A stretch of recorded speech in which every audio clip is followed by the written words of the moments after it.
à l'issue de ce webinaire pour ceux qui se sont inscrits mais qui n'ont pas pu se connecter. J'ai le plaisir d'être entouré de Marie Vincent du PMU et de Marie Lacroix, et je vous laisse vous présenter. Alors, je vais démarrer. Bonjour Valérie, bonjour à tous, bonjour Marie.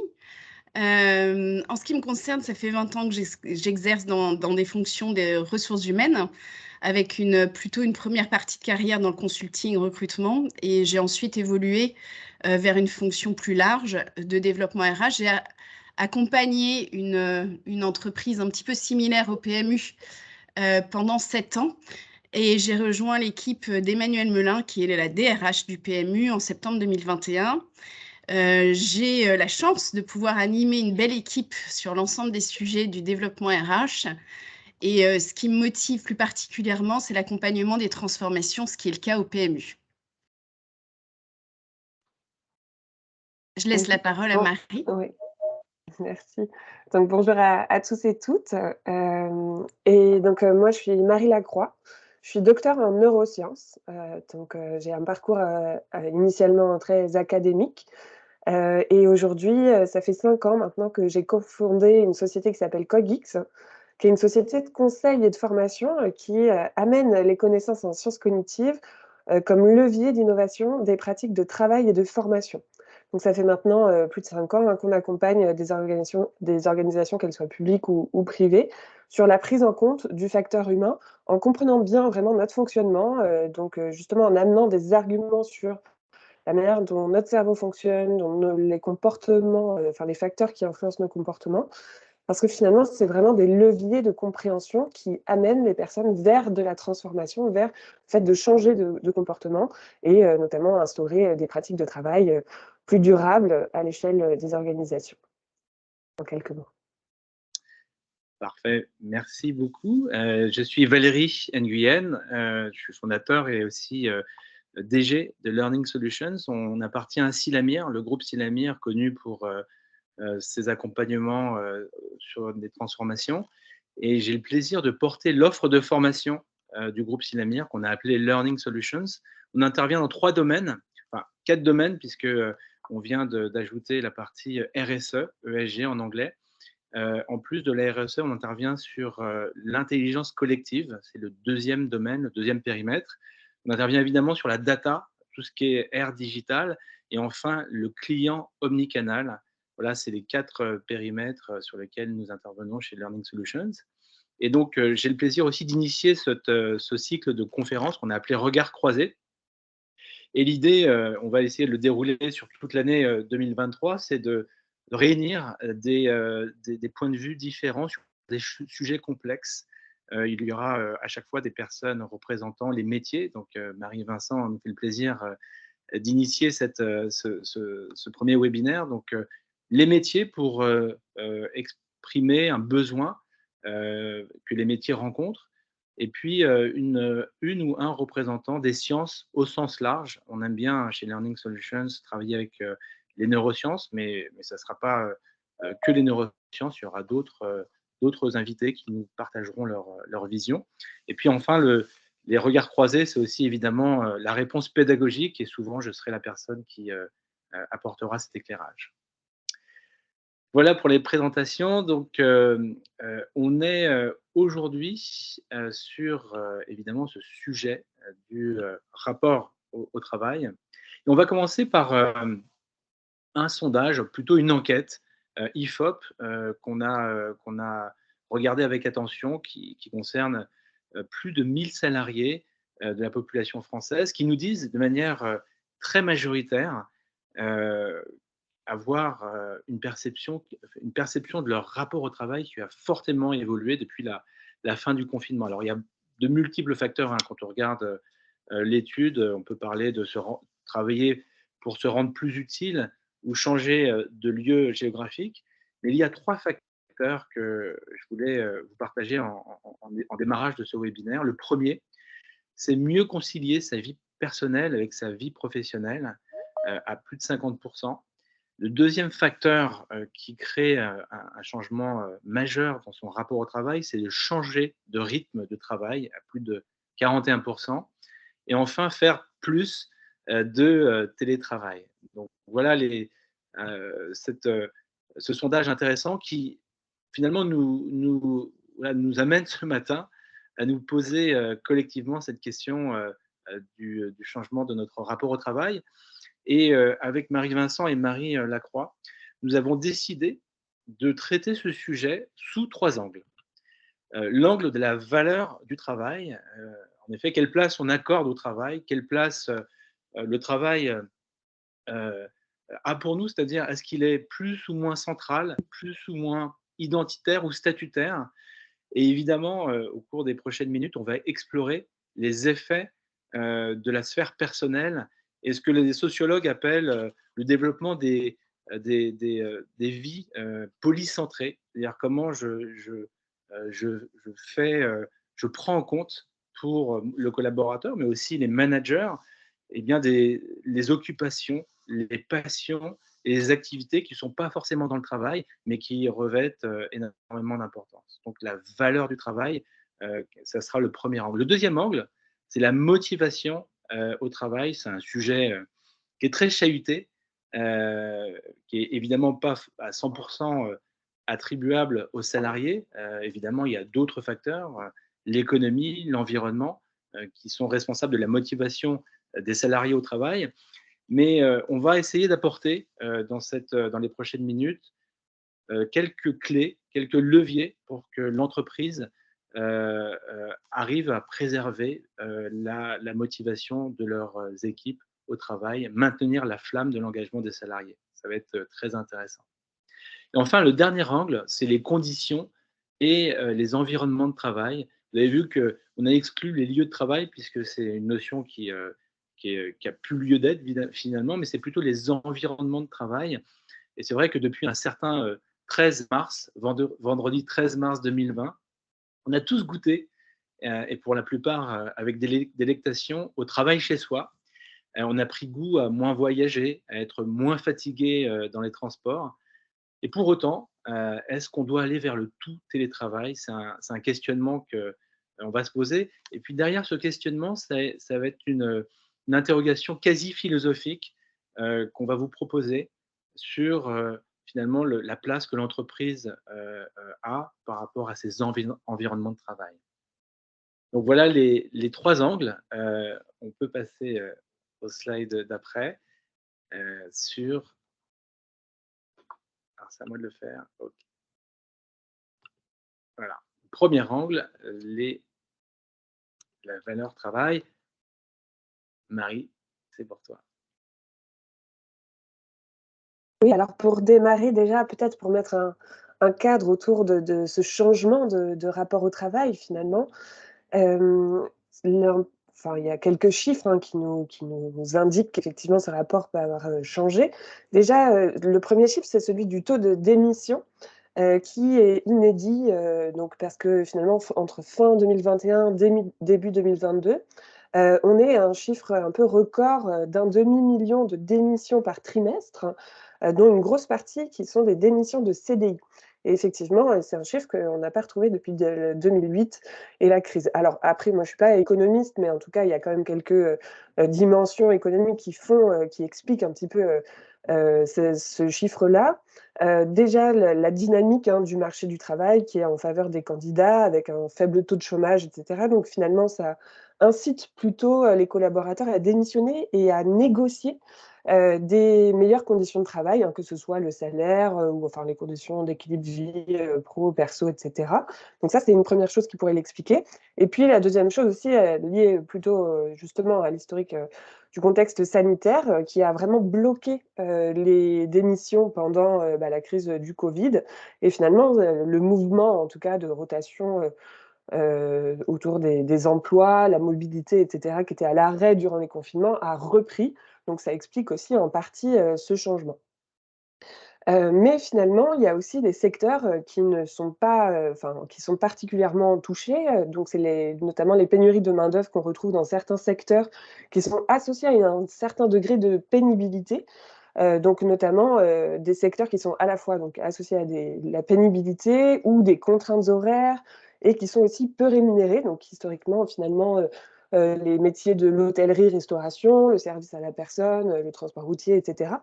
Donc après, ça nous concerne moins finalement, mais ça montre en tout cas que le rapport au travail, cette question-là de qu'est-ce qu'on est prêt à donner finalement pour recevoir son salaire, eh bien, ça a tendance à changer. Et donc, c'est peut-être pour le mieux hein, de questionner finalement cette possibilité d'aller vers des métiers pénibles.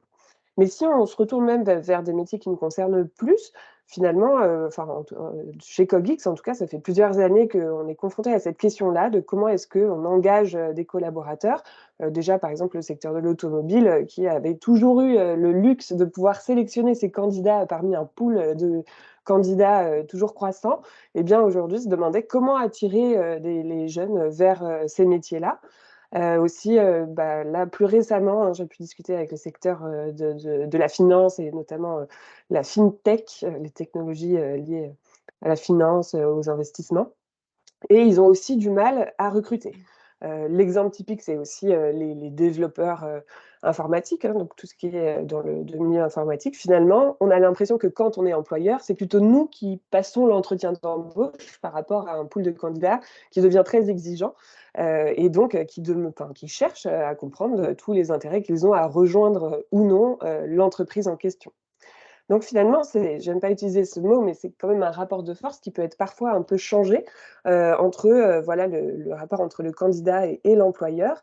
Et donc finalement, ça nous pousse aujourd'hui à écouter les demandes. Et c'est peut-être ça qui change le plus finalement dans ce rapport au travail. C'est cette notion finalement que le candidat est un peu plus en position de force pour devenir exigeant. Peut-être aussi donc d'autres chiffres. Ah, pardon.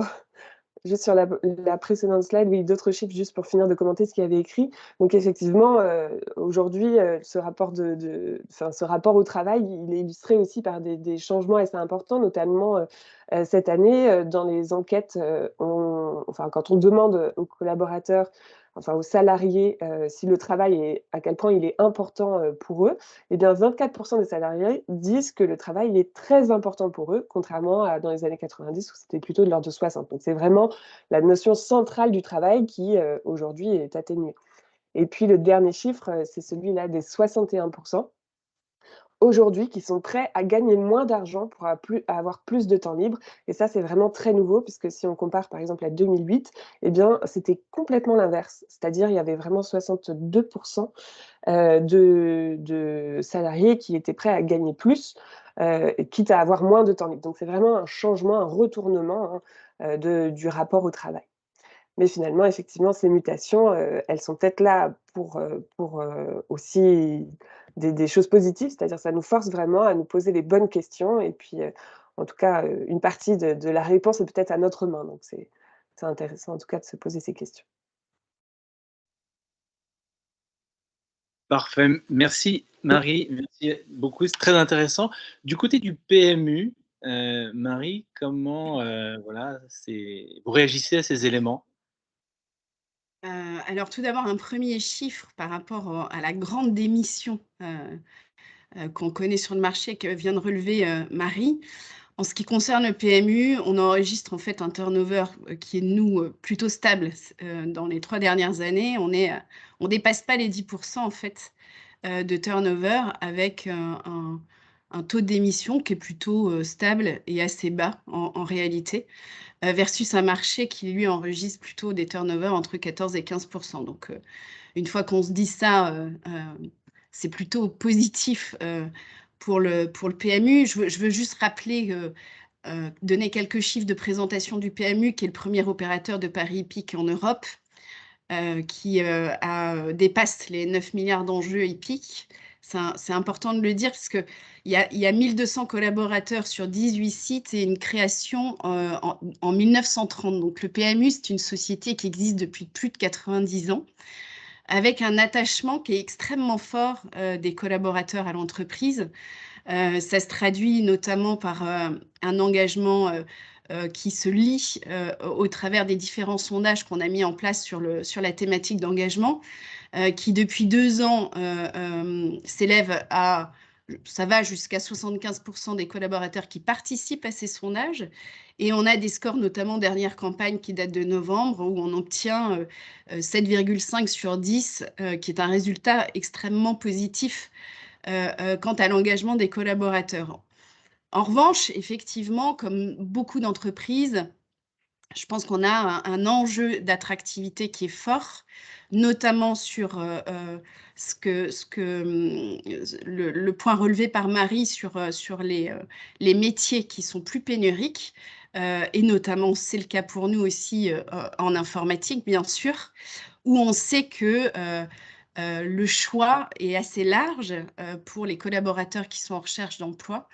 Et donc, c'est à nous, effectivement, de mettre en place des dispositifs et de réfléchir à ce qu'on peut faire évoluer en matière d'attractivité et de rétention de ces collaborateurs-là. Sur le plan des comportements, on observe évidemment, je pense, comme beaucoup d'entreprises, au niveau du recrutement, une évolution dans les rapports et dans les questions qui sont posées par nos candidats, et on sent une attente extrêmement forte et d'ailleurs exprimée de manière assez libre, hein. Je pense que ça aussi, ça a évolué de plus en plus ces dernières années, et on a beaucoup de questions maintenant qu'on observe sur ce que l'entreprise peut proposer en matière de RSE, en matière d'engagement, en matière d'action solidaire, ce que l'entreprise propose en parcours apprenant. Je pense que c'est aussi devenu quelque chose d'essentiel pour les collaborateurs qui souhaitent rejoindre les entreprises. L'ambiance de travail, l'organisation du travail et évidemment au PMU, ce sont des points qu'on prend en considération, et on tient absolument à faire évoluer nos dispositifs vers ce sens-là. Hyper intéressant, Marie. Évidemment, c'est un sujet qu'on regarde avec attention d'un point de vue pédagogique, hein, sur voilà, les missions qui nous sont confiées. Alors, ce que je vous présente là aujourd'hui, ça n'a pas valeur voilà, de formule magique, et c'est pas exhaustif.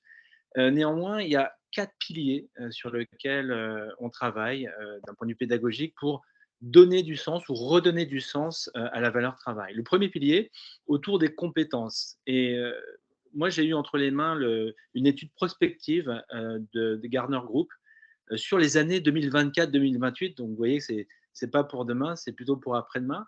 Mais l'Institut prévoit que dans dans cette prochaine phase, dans ce futur, les managers eh bien, devront moins mesurer les résultats uniquement sur le prisme des résultats tangibles à l'instant T, mais prendre en compte des éléments de type circonstances, contexte, mais aussi objectifs personnels. Marie, vous l'avez évoqué.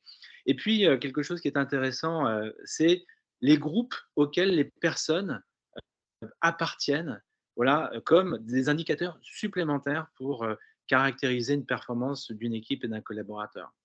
C'est finalement un peu un retour aux sources auquel nous devrions assister, une approche finalement un peu plus humaine de la mesure de la performance.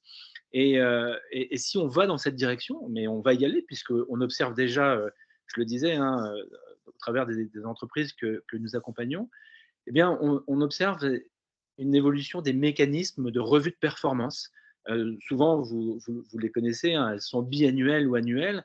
Là, on va aller vers des revues de performance où on va injecter des nouvelles façons de mesurer cette performance, avec notamment des évaluations entre pairs, très intéressant, puisque ça véhicule l'idée que eh bien, voilà, j'ai une forme de parité et pas une subordination avec mon manager. J'ai une parité, donc je suis plus à même d'écouter ce que mon père peut me partager.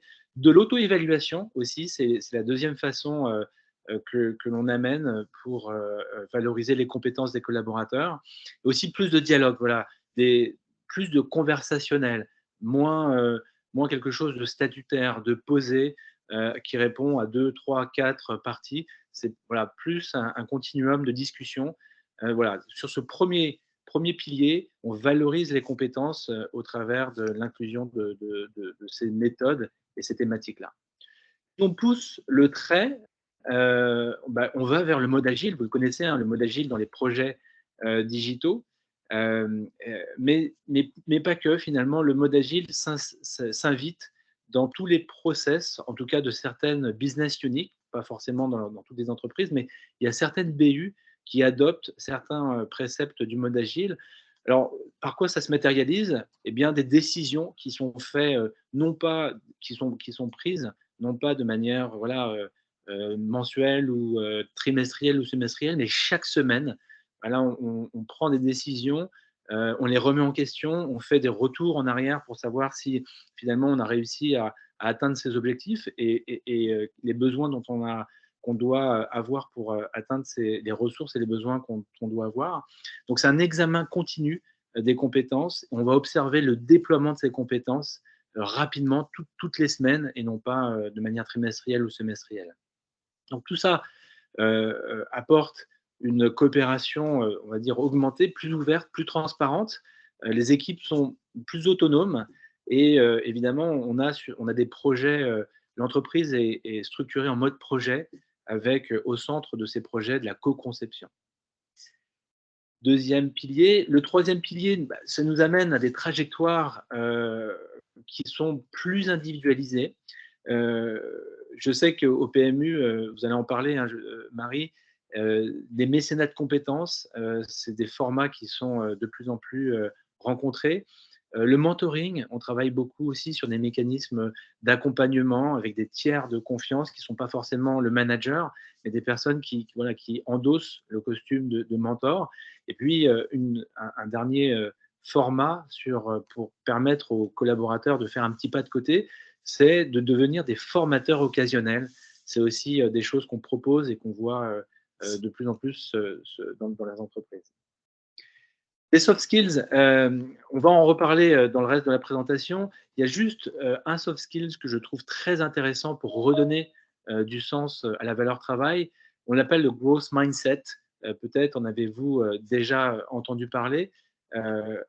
C'est une capacité à naviguer dans l'incertitude, dans la complexité pour un manager.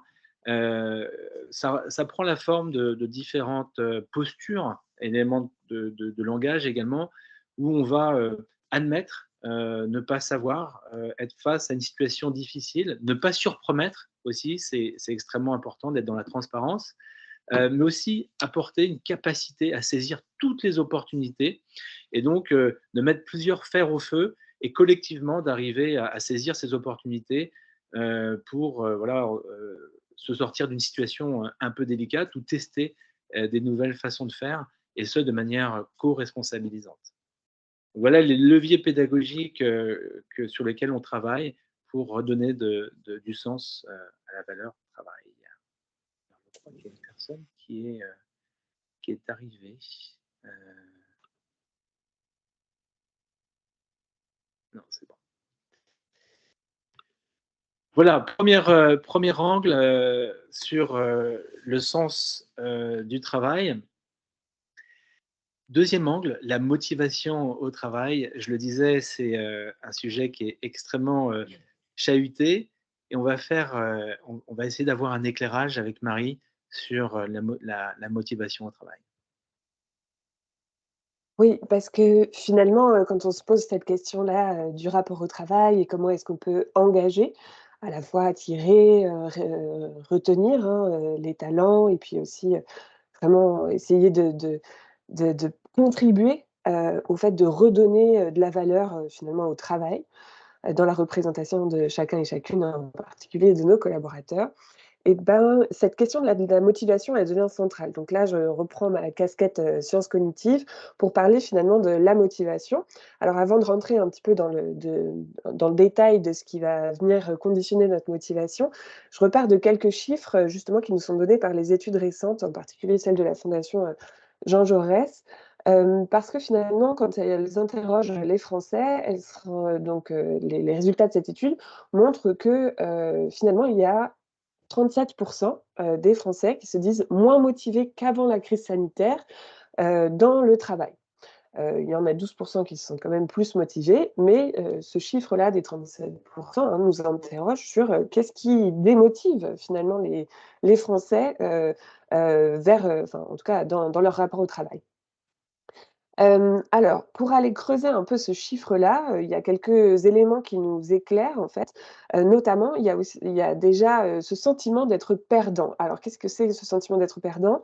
Ça vient d'une autre étude qui montre qu'il y a 48 des actifs, donc c'est-à-dire près de la moitié des actifs, qui se perçoivent comme perdants dans la balance entre ce qu'ils donnent d'eux-mêmes pour leur travail, donc le temps, les compétences, la bonne volonté et cetera, l'engagement, en fait, et ce qu'ils retirent de leur travail. Donc non seulement l'argent, mais aussi, le plaisir, le collectif et cetera. Donc il y a près de la moitié qui se sentent perdants contre, 25 en 93 par exemple, si on cherche, à comparer, à plusieurs décennies, auparavant. Donc il y a déjà cette notion de finalement, oui, enfin, en tout cas, expliquer un petit peu cette démotivation par le fait déjà que, l'intérêt, hein, de travailler est perçu comme moins important, par rapport, à des générations précédentes.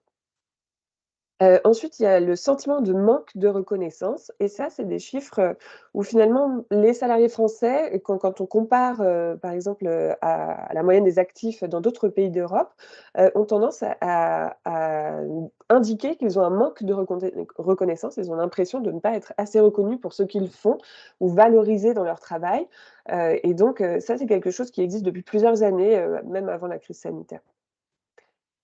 Également, donc il y a aussi, une certaine, prise de recul, et de recherche de sens, qui peut être expliquée, par rapport à la crise sanitaire. Donc déjà, finalement, le contexte, hein, de la crise sanitaire a fait qu'il y a 11 millions de salariés en France, qui ont été mis au chômage partiel. Donc ça oblige un petit peu à se poser des questions. On prend du recul, on se demande vraiment, est-ce que, finalement, le temps que j'ai récupéré, est-ce que, je dois vraiment le réinvestir, encore une fois dans le travail et cetera? Donc il y a une prise de recul, une recherche de sens qui est issue de peut-être cette crise sanitaire et puis ce passage forcé peut-être par du chômage partiel et donc la question aussi du burn-out, cette question de prise de recul qui nous pousse à nous poser des questions sur le sens que l'on veut mettre et que l'on met dans notre travail au quotidien.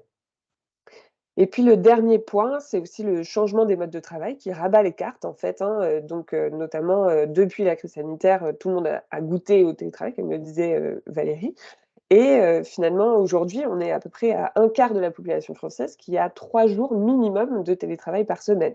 Donc finalement, ça représente quand même, un mode de travail qui est omniprésent et qui questionne finalement, ce rapport au travail et donc en tout cas, le changement de motivation peut être expliqué, par ces différentes choses. Voilà et donc finalement, même si on revient sur ce sentiment-là d'être perdant, ça peut expliquer aussi, ce phénomène-là du quiet quitting. Je ne sais pas si vous en avez, entendu parler, cette démission silencieuse où les personnes, finalement, cherchent à faire, ce qu'il y a écrit sur leur fiche de poste sans s'investir plus, hein, sans essayer de prendre plus de responsabilités et cetera, sans en donner plus. Parce que finalement, c'est vrai que si on se sent un peu perdant dans cette, balance, investissement et récompense, issue du travail, on n'a pas envie d'en investir plus. Donc ça peut expliquer aussi, ce type de phénomène. Et ensuite donc par rapport à, enfin on peut passer à la slide suivante pour expliquer, hein, pour rentrer encore un peu plus, dans le détail, finalement, ce sentiment de démotivation. Et notamment s'interroger sur les critères, d'engagement ou au contraire de non-engagement, vers, l'entreprise et donc ça aussi c'est issu d'une étude, donc de la Fondation Jean Jaurès qui montre que finalement quand on interroge les cadres, sur, les critères qui font ils rejoindraient, une entreprise ou non et bien, ces cadres indiquent que, ils ne rejoindraient pas une entreprise si le salaire est trop bas, donc ça reste quand même un critère, le plus élevé. Mais, il y a d'autres critères qui rentrent en compte. Il y a notamment l'éloignement par rapport à leur domicile, donc le fait, d'éviter de passer trop de temps dans les transports et effectivement, ça peut faire écho au fait qu'on a goûté, le fait de travailler chez soi ou en tout cas d'éviter ces transports-là. Et puis, il y a d'autres choses qui sont mises en avant et qui sont assez intéressantes ici. notamment le fait de faire des tâches répétitives. Donc ça rejoint aussi ce que dit Valérie, finalement, on peut engager les collaborateurs à travers cette idée de valoriser les compétences, l'engagement vers le développement des compétences, etc., ou vers d'autres activités liées à l'entreprise. Donc c'est vraiment voilà, éviter cette idée de répétition, impression de faire toujours les mêmes choses. Dont les collaborateurs, et en particulier les cadres, sont à la recherche. L'autre chose, et moi qui m'intéresse particulièrement, puisque encore une fois, à travers les sciences cognitives, on s'interroge vraiment à notre perception du travail et le coût aussi cognitif, le coût mental du travail. Et effectivement, ce qui ressort dans un des critères dissuasifs, c'est cette notion de pression mentale, ou plus exactement, la concentration qui est nécessaire, la pression mentale qui est liée à la complexité et la responsabilité des postes et des métiers en question. Donc il y a vraiment cette notion de coût mental du travail qui peut être dissuasif. Et finalement, quand justement un candidat s'interroge, comme le disait Marie-Vincent, qui s'intéresse à l'organisation du travail, à la manière dont on travaille au sein de cette entreprise, eh bien, ça fait écho à cette notion-là de pression mentale. Et puis le dernier point, c'est vraiment, l'inutilité pour la société. Donc là, ça rejoint le point plutôt, RSE. Est-ce que, finalement, quand je m'engage dans cette entreprise, je réponds aussi à ma soif, de sens et d'utilité, de sentiment d'utilité envers, l'entreprise, envers la société, d'une manière plus générale. Donc ça, ce sont quelques éléments qui expliquent finalement, ce changement de paradigme sur la motivation. Et puis Merci. si on oui, Non, je vous en prie, Marie. Oui, donc finalement, si on rentre un peu dans le détail de ce que c'est que la motivation, ce qui fait qu'on va s'engager ou non, rester ou non, dans une entreprise, eh bien, on peut simplifier, hein, la motivation comme, la résultante, d'une balance, hein, c'est comme, quand on choisit d'investir ou non, dans une entreprise, finalement, on cherche à évaluer les coûts et les bénéfices. Et en fait, c'est ce que notre cerveau fait à chaque seconde. À chaque fois qu'on prend la décision de s'engager dans une activité ou maintenir une action, eh bien, on fait cette balance. Qu'est-ce que ça me coûte et qu'est-ce que j'en tire? Et ça, c'est des choses qui sont faites de manière totalement automatique au quotidien. Mais par rapport à notre rapport au travail, eh bien, finalement, cette évaluation, elle se fait en évaluant finalement quel est l'effort que ça va me demander, justement qu'est-ce que ça va me coûter en termes d'investissement, en termes de ressources mentales, en termes de ressources physiques, en termes aussi de ressources matérielles que je vais pouvoir trouver sur place. Et puis ça, je le mets en contrepoids avec différentes choses, donc notamment le sentiment de récompense. Qu'est-ce que je vais tirer à la fois en sentiment que ce soit le salaire déjà, mais aussi ce que je vais sortir de mon travail, l'impression d'utilité, l'impression aussi de faire partie d'un collectif, etc. Donc le capital social, hein, à quel point voilà, je me sens intégrée dans un groupe. Et puis, à quel point effectivement, je retrouve, un sentiment d'efficacité aussi dans mon travail, et cetera.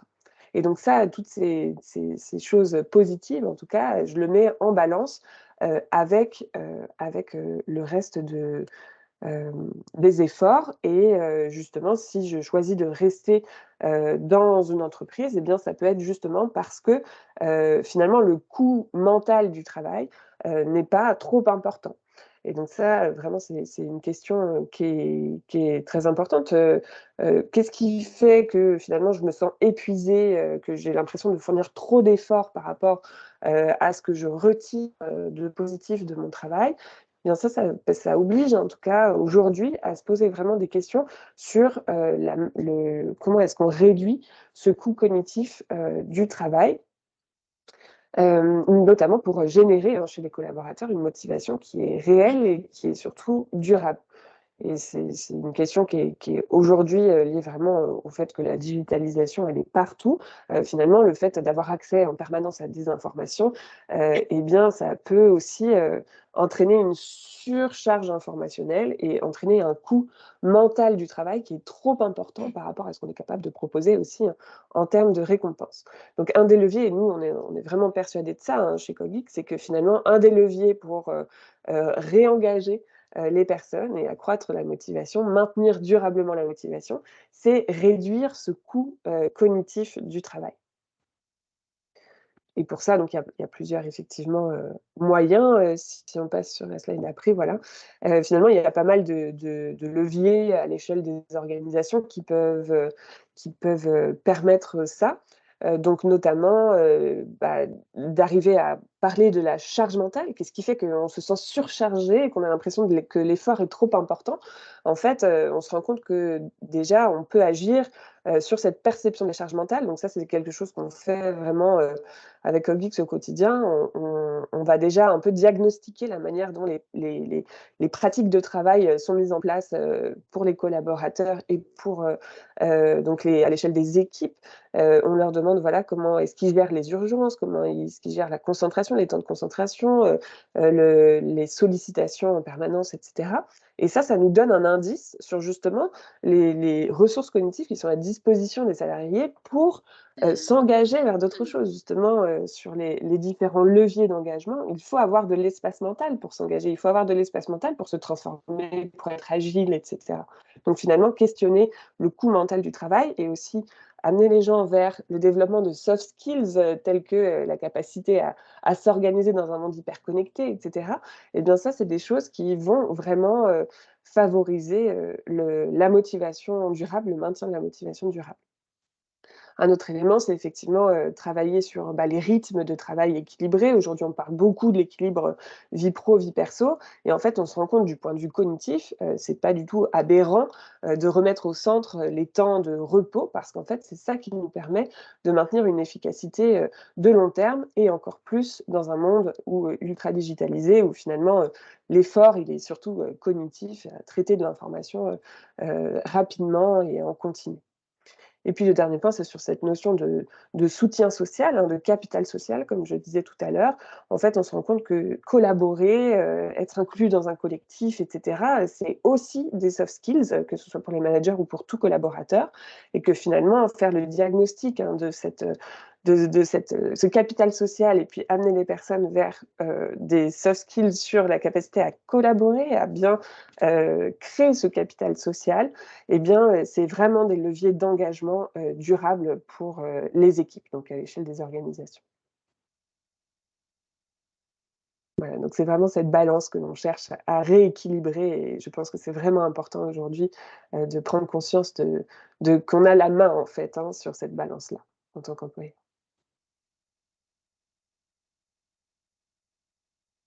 Merci Marie. Alors avant ce slide, je me tourne vers Marie et le PMU.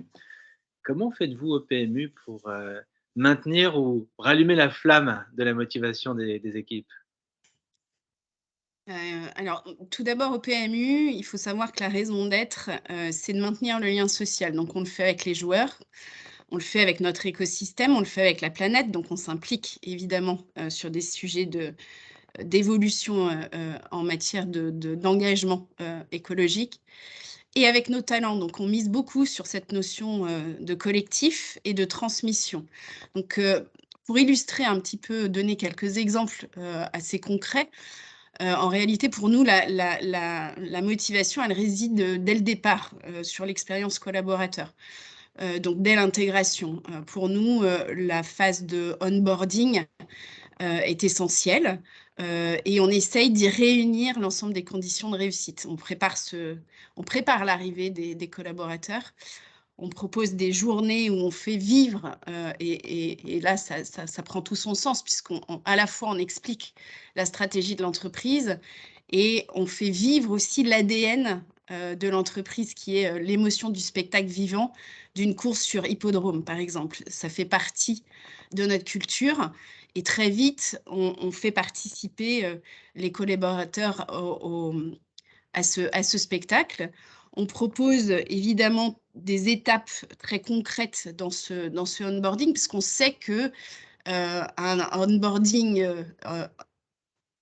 qui est en situation d'échec, mal fait, quelque part, c'est aussi alors, humainement un échec, et ça c'est évident, et c'est aussi un coût important pour l'entreprise. Donc on essaye véritablement de proposer des parcours riches, et intéressant pour les collaborateurs. On propose aussi des breakfast codir.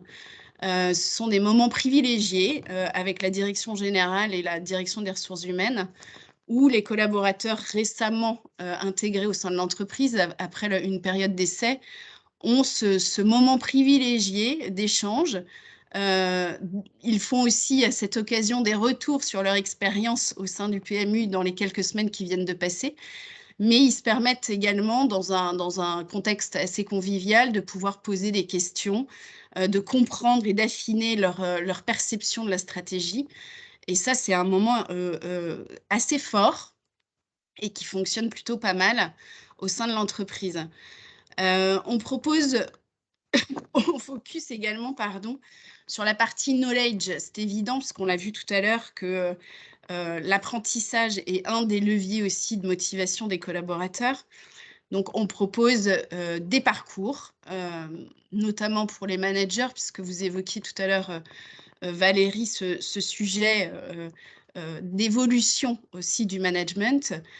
Donc, on a un Start Manager pour l'ensemble des collaborateurs sur différents, des collaborateurs managers, bien sûr, sur différents aspects, et notamment avec des thématiques d'évolution aussi de l'approche managériale sur le management à distance, sur le développement des compétences, sur le coaching aussi des collaborateurs. On intègre aussi des outils de profil psychologique pour aider nos managers à comprendre le fonctionnement de ce qu'ils sont et puis de pouvoir animer les équipes. On met en place des plateformes, là on est en train de le faire sur de la mise à disposition de parcours spécifiques métiers, donc avec aussi des évolutions digitales, donc c'est des parcours qu'on dit blended, évidemment, et puis on construit des parcours individualisés dans lesquels on a mis en place d'ailleurs du mentoring. Donc, pour illustrer un petit peu cette notion de mentoring, en réalité, on a des collaborateurs qui lèvent le doigt, qui sont plus anciens dans l'entreprise et qui ont un savoir qui est important et qui pour nous est très riche. Et dans le cadre d'évolution de métier ou de besoins ressentis sur des spécificités qui demandent de l'expertise, je pense notamment au pari hippique, eh bien, on construit des approches avec ces collaborateurs-là, donc qui sont pleinement intégrés en réalité dans la vie de l'entreprise, et ce qui donne effectivement du sens aussi à ce qu'ils font. Et pour nous, c'est important. Donc, toujours dans la partie knowledge, on propose également des sessions plusieurs fois par mois sur des sujets un peu plus larges, où là aussi, on donne la parole à des experts qui travaillent sur des projets. Et chaque expert, en réalité, intervient et propose de partager à des collaborateurs volontaires pour le faire des projets sur l'évolution aussi de certaines thématiques au sein de l'entreprise. Les derniers en date sont la cybersécurité, les NFT, puisque c'est un sujet de développement au sein du PMU, et l'innovation. Et puis ensuite, pour se réserver la partie un peu aussi sympa, sur la partie fun, c'est évident que pour nous, le lien, il est aussi de pouvoir rassembler à certains moments les collaborateurs, donc sortis de cette période de crise Covid, pardon. On a remis en place les team building, évidemment, des petits déjeuners assez réguliers dans l'équipe, des séminaires, bien sûr, pour proposer, donner du sens aussi à la stratégie de l'entreprise et puis à la roadmap des collaborateurs par direction. Et pas plus tard que la semaine dernière, on a eu notre convention durant laquelle la direction générale et le président nous ont présenté le plan stratégique, les ambitions 2025 à 3 ans. Et donc, évidemment, il y a cette partie convention qui donne du sens. Et puis, il y a la partie un peu plus fun, puisqu'on a fait la fête jusqu'au bout de la nuit avec les collaborateurs. On s'est tous rassemblés au duplex, pour être très concrète dans l'exemple. Et ça a permis de rassembler, effectivement, de mettre de la joie aussi, puisque les collaborateurs en ont besoin. Ont besoin aussi d'une ambiance qui est conviviale et de partager des choses. Et ça fait partie aussi des moments d'émotion qu'on propose à nos collaborateurs. Excellent, Marie. Donc, un mix de sérieux et de joie, c'est ce que je comprends. Hem, je vais vous juste donner un éclairage aussi complémentaire avec ce que vous venez d'entendre d'un point de vue pédagogique, si on veut avancer. Mais avant ça, chez Learning Solutions, on entend souvent des choses qui finalement, sont un peu délicates à gérer et qui sont des idées reçues, sur la motivation, notamment issus des organes représentatifs du personnel, qui s'emparent de la motivation, et c'est parfait, c'est génial. Sauf que des fois, on entend voilà, des verbatims qui renvoient dos à dos salariés et dirigeants sur le sujet de la motivation. Or, on sait bien que la motivation n'est pas uniquement liée au choix de l'entreprise. Une première idée reçue. La deuxième idée, ou rumeur qu'on entend, comme une ritournelle de la part de certains salariés, c'est une forme d'incapacité à gérer ou à assumer tout ce qu'on me demande. Et donc, c'est intéressant parce que si on va sur le slide d'après, du coup, nous, on va souvent dans 4 directions. Je ne vais pas aller dans chaque direction parce que certaines ont été partagées par Cogix. Je vais me focaliser sur le troisième, sur la formation, qui évidemment subit aussi sa transformation, sa mutation, avec cette histoire de télétravail, cette hybridation du travail. Et l'idée, c'est d'apporter finalement un accès à la formation en complémentarité, en accord avec là où se trouve le collaborateur, que ce soit chez lui, en mobilité. Ça, c'est le premier axe sur lequel on travaille. Donc, on revisite les parcours de formation pour qu'effectivement, ils soient compatibles avec ces nouveaux environnements de travail. Le deuxième axe, c'est la modularité. Et donc, c'est vrai que les neurosciences nous ont enfin permis de comprendre le fait que l'acquisition, l'ancrage des connaissances et des compétences se fait mieux lorsque on travaille sur des modules et des corpus de connaissances qui sont voilà, courts, impactants évidemment ces notions d'émotion et de storytelling. Mais on travaille aussi toujours sur cette thématique de revisiter, de repenser la formation, sur comment la formation s'insère, s'invite dans des situations de travail. Donc, je sais que vous êtes assez sensible à ça, mais dernièrement, on a expérimenté avec succès des modalités immersives très intéressantes qui nous ont apporté ou apporté à nos clients beaucoup de satisfaction sur des process. Alors, on va citer l'onboarding, évidemment, qui est un process très intéressant pour des modalités immersives. Les gestes métiers à risque, en particulier, alors, nous, on travaille avec un acteur du nucléaire, donc là, ça prend tout son sens, mais aussi l'expérience client, comment on vient mettre des nouveaux collaborateurs ou des collaborateurs tout court dans un parcours pour adopter des nouveaux éléments de langage d'une signature relationnelle. Voilà ce que je voulais rajouter par rapport à ce qui a été dit pour créer cet environnement porteur dans l'entreprise. Je regarde ma montre, on est à H-10 de la fin de ce webinaire, mais on a aussi pas mal de questions. Je pense qu'aborder les conditions de travail, je ne sais pas si on aura le temps de l'aborder ou on l'abordera sur le papier. Moi, je voudrais au moins se donner l'opportunité de répondre aux questions qui nous ont été posées dans le chat. Les regarder une. Donc, bonjour, en termes d'attractivité, avez-vous donc mis en place des dispositifs différenciés selon les métiers? J'imagine que c'était une question en réaction, Marie, au PMU, à ce que vous nous avez partagé. Est-ce que vous voulez prendre Oui, alors, bien sûr, on essaie de différencier. Sur la phase onboarding, évidemment, puisque ça fait aussi partie pour nous des collaborateurs en interne sur l'expérience vécue, c'est aussi des personnes qui véhiculent forcément une image positive de l'entreprise, donc qui est en lien direct avec l'attractivité. Donc oui, bien sûr, en fonction des métiers, on s'adapte. Puisqu'on a une grosse partie de nos collaborateurs qui sont au commerce. Donc là, on a ça intègre des sujets terrain, hein, classiquement. Donc on a on a plutôt un parcours un peu type, et puis après, en fonction des métiers, on affine les besoins. Sur la partie DOSI, effectivement, ce sera plus des formations spécifiques qui seront attendues au démarrage, métier et des expertises. Donc oui, on affine de cette manière-là. Après, ce qu'on fait beaucoup, c'est qu'on relaye. Donc on est en train de construire aussi des relais avec nos ambassadeurs en interne. On fait témoigner. Alors pas forcément sur les mêmes médias non plus, puisque effectivement, par exemple en matière d'attractivité, ce que je peux dire sur ce qu'on a travaillé pour les systèmes d'information, c'est notre page Welcome to the Jungle, qui est énormément vue par les techs. Donc effectivement, on met en avant les spécificités métiers, les technologies qu'on utilise, les projets sur lesquels on travaille, et on fait témoigner en effet des experts métiers en fonction. Je ne sais pas si ça répond à la question, mais en tout cas, c'est quelques exemples pour dire que oui, bien sûr, on adapte Oui, en merci fonction des beaucoup. métiers.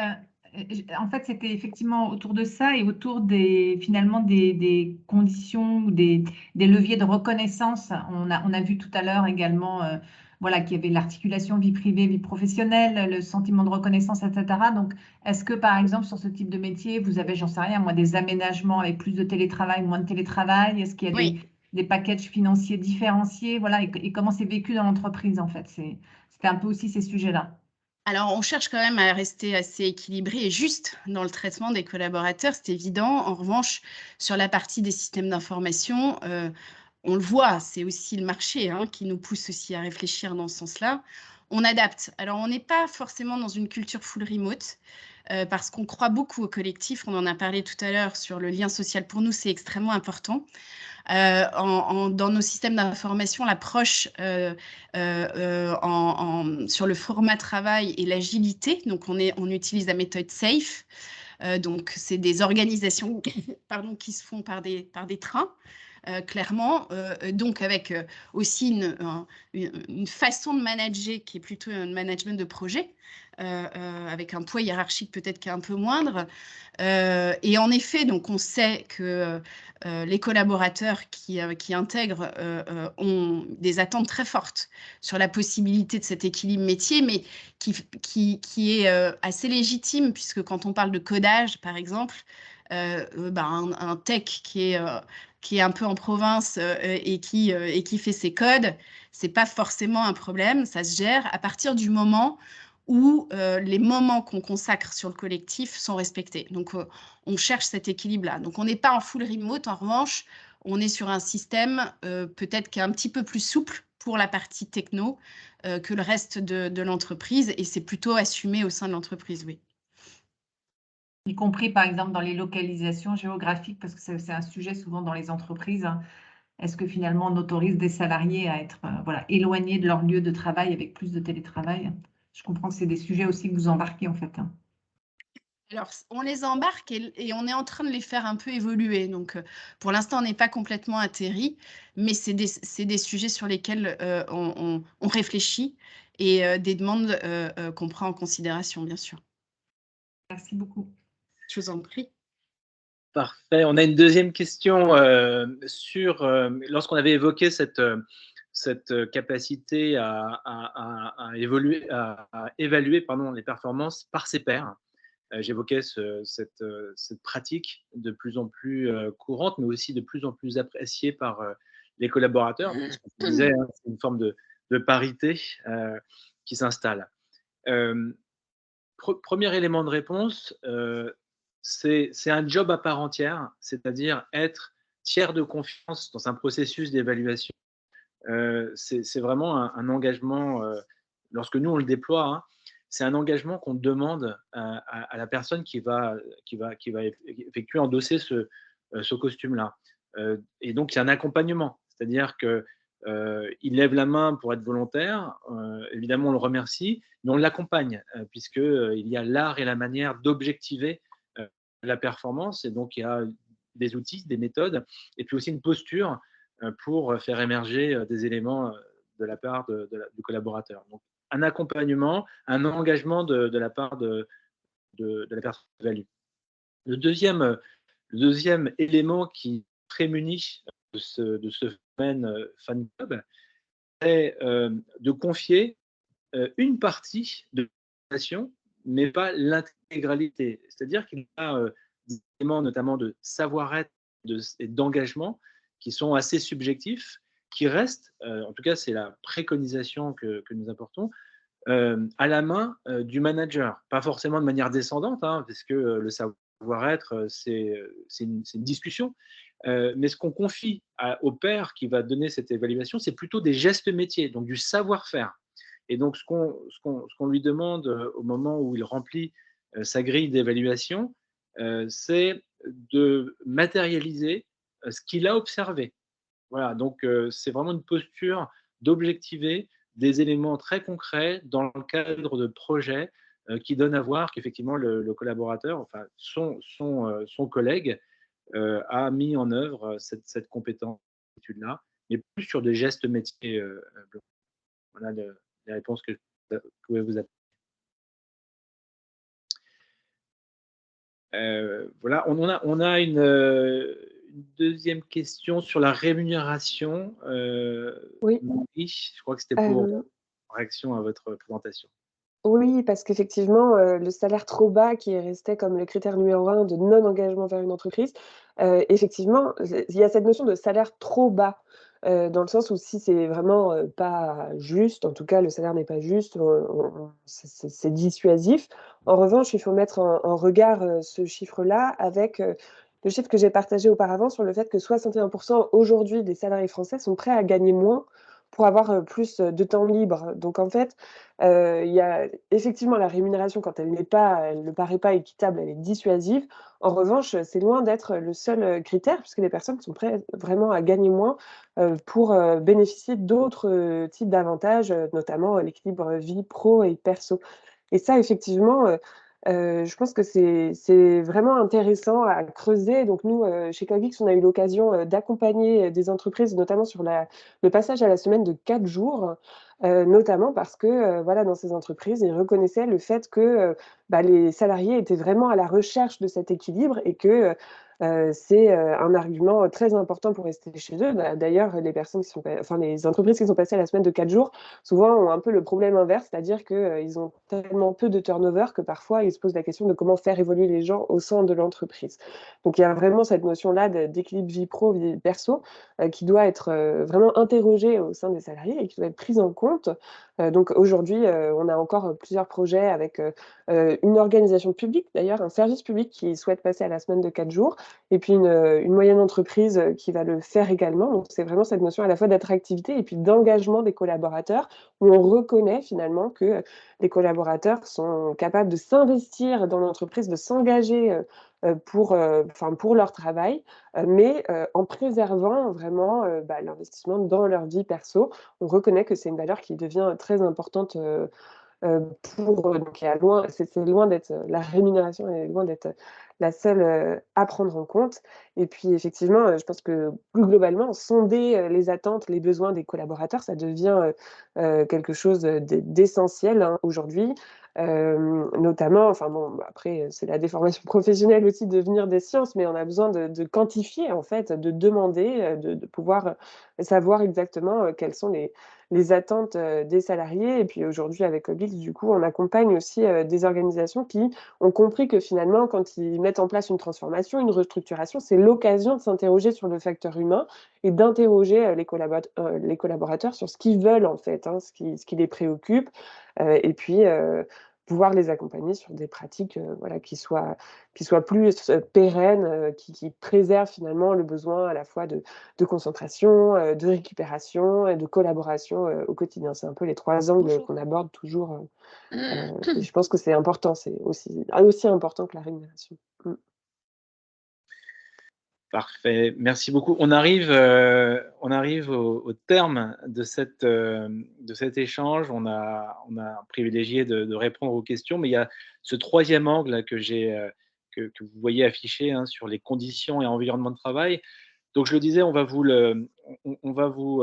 donner les éléments qu'on avait prévu de présenter, puisque c'est un élément qui est essentiel dans notre rapport au travail.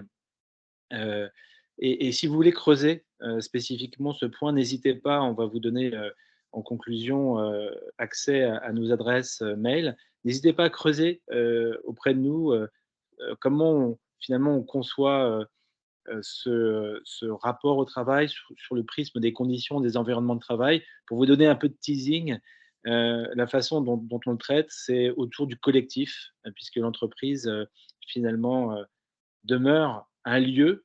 Est-ce que c'est le seul lieu? Mais en tout cas, c'est un lieu où le collectif peut encore trouver beaucoup d'importance, où on est capable encore de véhiculer un sentiment de vécu commun. Et donc l'enjeu, en tout cas c'est la thématique qu'on voulait dérouler sur cette troisième partie, l'enjeu pour les entreprises et ses acteurs, c'est de préserver le collectif en travaillant sur différents leviers. Pardon, Donc bah, on va vous donner c'est ces bientôt éléments. fini, mais Voilà, on a bientôt j'arrive. fini comme vous dites.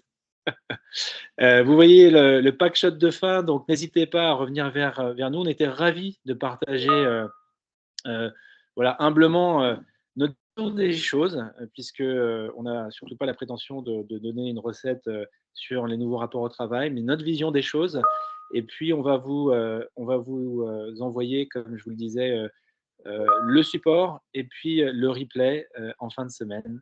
Merci beaucoup pour votre présence et participation et à très vite. Merci Marie. Merci à Merci à tous. vous. Au revoir. Merci à vous. À bientôt.